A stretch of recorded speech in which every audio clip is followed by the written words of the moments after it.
오늘은 북한, 중국 동맹에 관해서 이야기를 해볼까 합니다. 북한, 중국, 러시아 동맹이 지금 전세에 관심이 있듯이 과연 북한, 중국 동맹은 지금 어떨까 한번 이야기를 해보려고 합니다.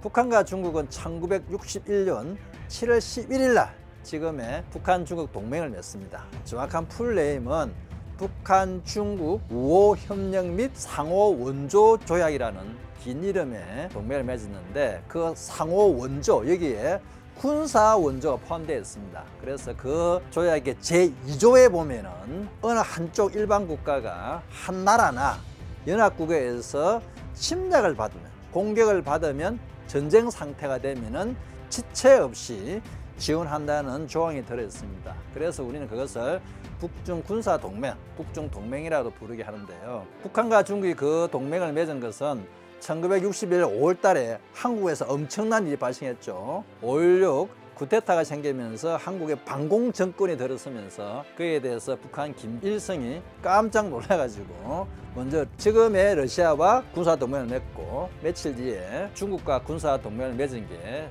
지금 바로 북중동맹 조약이 되겠습니다. 벌써 1961년이니까 꽤 많은 시간이 흘렀죠. 그 사이에 북한과 중국은 그 조약에 대해서 한 번도 수정 안 했습니다. 반면 북한과 러시아는 두 번을 수정했죠. 최근에 이제 다시 수정하면서 북한과 러시아가 군사 협력을 맺는 그런 조항이 들어갔습니다. 자, 그러면은 북한과 중국의 동맹 긴 이름의 조약 내용을 한번 따져보면은 그래서 어떤 의문점이 드냐면 과연 그 유사시에 중국이 과거처럼 6.25 전쟁처럼 과연 지체없이 군사지원을 할까라는 데서 많은 물음표가 붙는 거죠. 중국의 많은 학자들은 야, 그거 이미 유명무실을 하지 않았냐?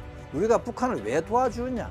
차라리 북한 붕괴되는 게 중국의 이익이다. 이런 식으로 조약에 대해서 차라리 없애자, 변경하자 이런 이야기를 하고 있죠. 그에 대해서 중국 지도부는 아직까지는 그 부분에 대해서는 일체 말이 없습니다. 그래서 그거는 아무래도 뭐 북중 관계의 특수성을 감안해서 학자들은 어떤 쪽에서는 자기 의견을 주장할 수 있을지 모르겠지만은 정작 지도부는 아무 말이 없습니다. 그런데 그 조약에 대해서 한번 누군가가 이야기를 한 적이 있습니다. 중국 최고 지도자 덩샤오핑이 그 조약에 대해서 그 답을 한 이야기였는데 그 이야기를 좀 해볼까 합니다. 1983년 6월 달에 김정일이 후계자는 1980년에 공식적으로 되죠. 3년 뒤에 비공식 중국을 방문합니다. 처음으로 김정일이 북한의 후계자로서 처음 방문하는 거죠. 그러다 보니까 중국의 최고 지도자 그룹에서 대부분 다 나와가지고 열렬하게 환영을 해 주었습니다. 그 와중에 그 당시에 덩샤오핑, 중국의 최고 지도자였던 덩샤오핑은 어떤 생각이 들었냐면은 1983년이면은 중국의 개혁개방이 막 시작해서 시동을 걸 때였습니다.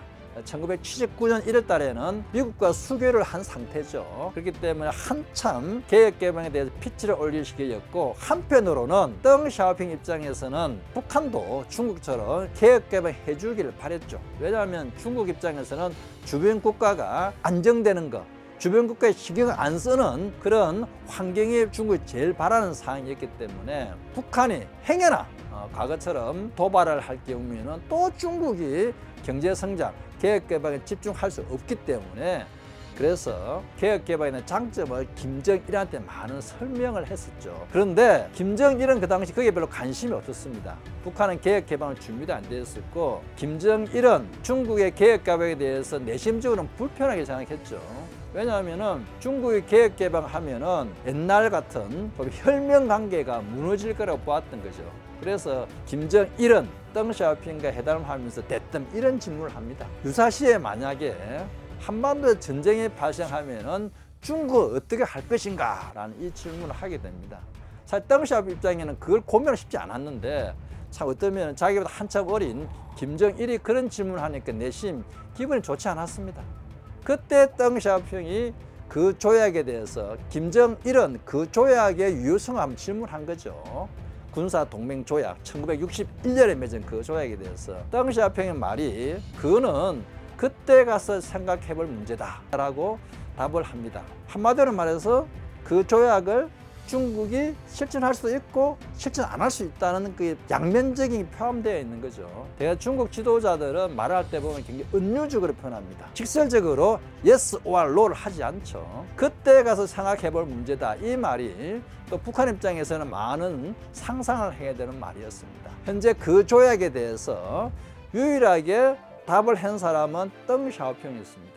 그 이후에는 북한 최고 지도자나 후계자들이 중국에 그런 질문을 하진 않았습니다. 그래서 그 조약의 유효성에 대해서는 아직도 많은 의문이 있습니다만은 과연 그게 지켜질지 안 지킬지는 아직 한반도에 한국 증제 같은 일이 다시 발생하지 않았기 때문에 알 수는 없지만은 항상 그게 북한과 중국 동맹을 생각해 본다면은 항상 물음표가 붙는 게 과연 그 조약의 2조죠. 2조에가 있는 지체 없이 지원할 것인가에 대해서는 여전히 많은 의문점이 드는 거죠.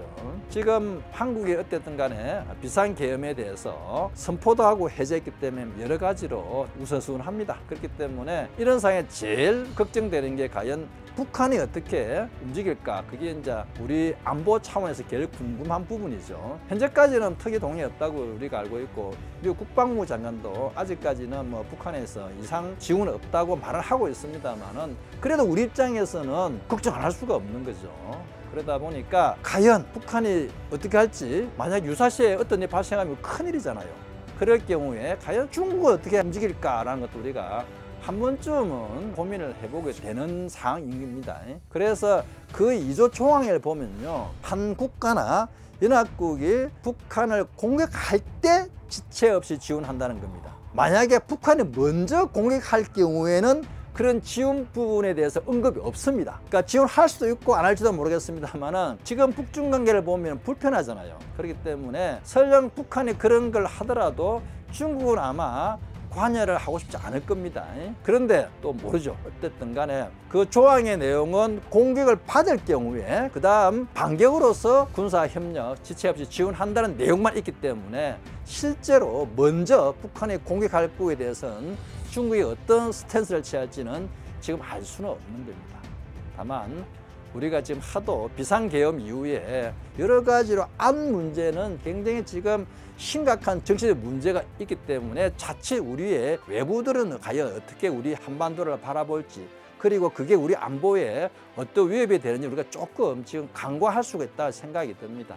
왜냐하면 원체 국내 내부 문제가 전세에 관심이 되고 우리도 관심이 많다 보니까 우리가 너무 외부에 대해서는 조금 신경을 덜 쓰지 않나, 그거는 우리도 있긴 있습니다. 만약에 한반도의 전쟁이 발발하면 중국이 제일 먼저 하게 되는 무엇인가요? 우리 임혜원 PD가 또 예리한 질문을 하신대요. 자, 유사시에 과연 중국은 기본적으로 과거의 한국 전쟁을 보면은 연합군이 쭉 올라갔을 경우에 여러 차례 자기는 그 당시 보면은 중국도 사실 지금 대만 하고 같이 통일전쟁 하고 있는 중이었죠. 그런데 중국이 참전한 거 보면은 평양 원산을 넘어섰을 경우에는 중국이 참전한다는 생각이 강했던 것 같습니다. 그래서 옛날에는 그걸 기다렸지만은 지금은 상황이 다릅니다. 어떤 상황이 다르냐? 북한이 핵을 가지고 있잖아요. 그렇기 때문에 만약에 유사시에 아마 중국이나 미국이 똑같은 생각을 할 겁니다. 바로 북한의 핵시설을 어느 국가가 먼저, 어느 나라가 먼저 차지하느냐, 이게 아마 가장 큰 경쟁, 가장 큰 승패를 좌우하는 일이라 생각이 듭니다. 그렇기 때문에 가장 먼저 과거에는 대규모 군사 이동했다면 지금은 북한의 핵시설을 누가 점령하느냐, 지금의 영변 핵시설과 최근에 고농축 우라늄이 있다는 평안남도 강성군 김정은이 그걸 한번 언론에 다 보여줬으면 사진으로, 우리 여기에 말은 안 하지만은 너희들이 신경을 써야 될 그런 게 있어. 뭐 그 시설을 실제로 고농축 우라늄이 있는지 없는지는 우리가 확인하기는 했습니다만은 누가 보더라도 고농축 우라늄 시설로 보는 거죠. 그렇기 때문에 그 시설을 제일 먼저 장악하려고 할 겁니다. 그 어떤 식으로 할지는 군사 전문가들이 더 알겠습니다만은 일단 만약에 유사시에 가장 큰 관심이면은 영변 핵시설과 평안남도 강성군에 있는 고농축 우라늄 핵시설, 그거를 장악하는 게 전쟁의 가장 큰 승패 요인이 되지 않겠나 생각이 듭니다.